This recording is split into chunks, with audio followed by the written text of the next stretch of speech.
Hey, and we are the Coalition Loud and Proud Civilly Disobedient Media. We are still here at, I think, one of the outstanding events of the week, if not the month, if not potentially the year, and that is the City of Pawtucket Department of Education School Committee Career Fair. An amazing array of jobs and opportunities, some featuring immediate part-time jobs, some, you can hear the noise in the background, some featuring career planning and career futures that young people can start to think about. First and foremost amongst those, this is going to happen no matter what. First and foremost among them, of course, is your Rhode Island State Police. Now, it's no news, if you will, that law enforcement agencies around the country are facing unique challenges, as are a lot of careers, in recruiting.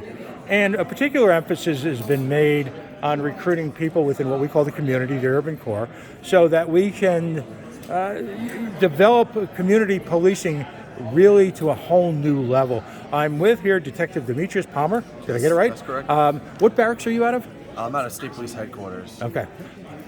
All right, at State Police Headquarters. How long have you been with the State Police? 9 years going on 10. And your educational background? Yep, I did high school. I went to Bishop Hendrick High School, and then I went to Rec. Okay, so did you make an early choice to position yourself for a career in law enforcement?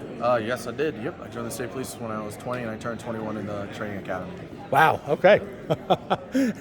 Well, congratulations on the career, and congratulations on making detective. That's an accomplishment in any police force, but when you look at the elite nature of the Rhode Island State Police, that's special. But talk to us about the community policing aspect. Pawtucket is a minority-majority city.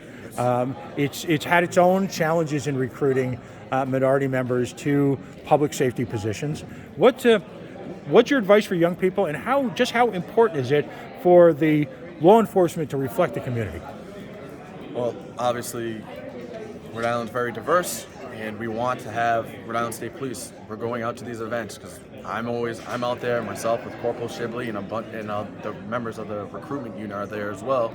We want people to Rhode Islanders to feel safe, and we want Rhode Islanders to feel as though the state police reflect their communities that we serve. So I would say it's a high priority, even though everybody's facing a tough deficit, a tough recruiting. It's tough recruiting right now for law enforcement in general. Is there, and I'll use this word very carefully, I'll balance it. Is there any more exciting / challenging policing environment to work in than at the level of a state police? I mean, it's got to be, you've got to be almost a expert, almost a Renaissance police officer to exist in this capacity in a complicated state like this. I think it's different for every person. I know the highway is primarily our focus, but it's different for everybody. But I think the state police, we're lucky because we primarily focus on the highway, but and we have everybody has knows the reputation of the state police too, which helps us. So, but no, I think we all have separate things that we have to deal with. Separate. Investigations, separate, there's separate things that work for each agency, but there's no one greater, challenge that we face compared to another police department. What part of the job do you find most rewarding? So if you see my face, it's always on the recruitment. I love doing it. I'm always out here recruiting, but the training academy is the most rewarding, and recruiting is the most rewarding for me. And doing the community diversity unit stuff, in the sense of you're meeting people, you don't know who you're going to meet. You see a lot of people that are ambitious, open-minded, and you kind of helping them see like, hey, this is what we can offer you. This is what compared to other agencies, this is what we can offer you. This is the opportunities we can give you to change your life. What preparation for a young man or woman should be engaged in preparing, for lack of a better word, for a career? First of all, surviving, I'll call it boot camp, training school, the academy, and also preparing you for the job itself. If you were a 17-year-old young man or woman here in Pawtucket, and you saw this and you said, wow, I want to be part of this, what should they do? Okay, so what I would do is, one, obviously I would, if you're going in for any other job, going to do your history, know your background of what your employer that you want to go for, right? So at least you look knowledgeable.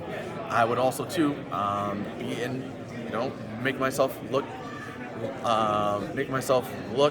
like I want to be a part of it and make myself look the best self I can. So I would be in great shape for it as well. On top of it, I would, like I said, just know as much as history as you can about the state police and where, I would know some facts about the state police, like what state police division units do we have, like detective units, what areas we patrol, and if you don't know, I would just introduce myself so we can tell you, and we can help you out from there. How demanding is the physical training, the physical aspect of it? It's very demanding. I mean, I have never seen an out of shape Rhode Island State policeman. see, there you go, sir. You saw my two corporals with me. They're not out of shape too, sir. So their academy is Sunday through. It's a live-in academy, so it's Sunday through Friday. You get there Sunday evening around 8 o'clock, and you're there Friday till around 4 o'clock or 5 o'clock. You're there on time, right? On time, half hour, Right. And then on top of it, they're working out at least 2 times a week. You work out 2 times a day, excuse me. You work out 5 a.m. or 6 a.m. in the morning, and then you work out around 3 o'clock in the afternoon as well. So you really need to be ready, be in as good a shape as possible. Yes. That's not the time for you to engage in a new workout routine, is it?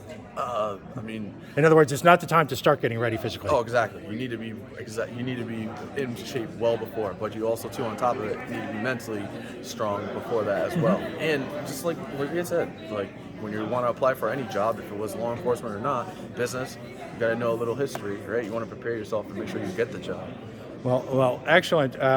Have you gotten some interested young people? Yes, we did. We got a few interested young people, and we offered them internships, and then on top of it, not just internships, we want them to apply. Because with us, you have to be at least 18 compared to other departments, and have at least a high school diploma or a GED, where other departments might be, A little more 21. flexible. Yeah, a little more flexible is what we are. Okay.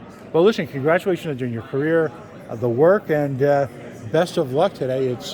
It's important for a city like Pawtucket to see all sides of law enforcement, not just the one that they hear about. And this type of personal engagement, I'm convinced, will yield considerable dividends for you. Thank you, sir. Thank you very much.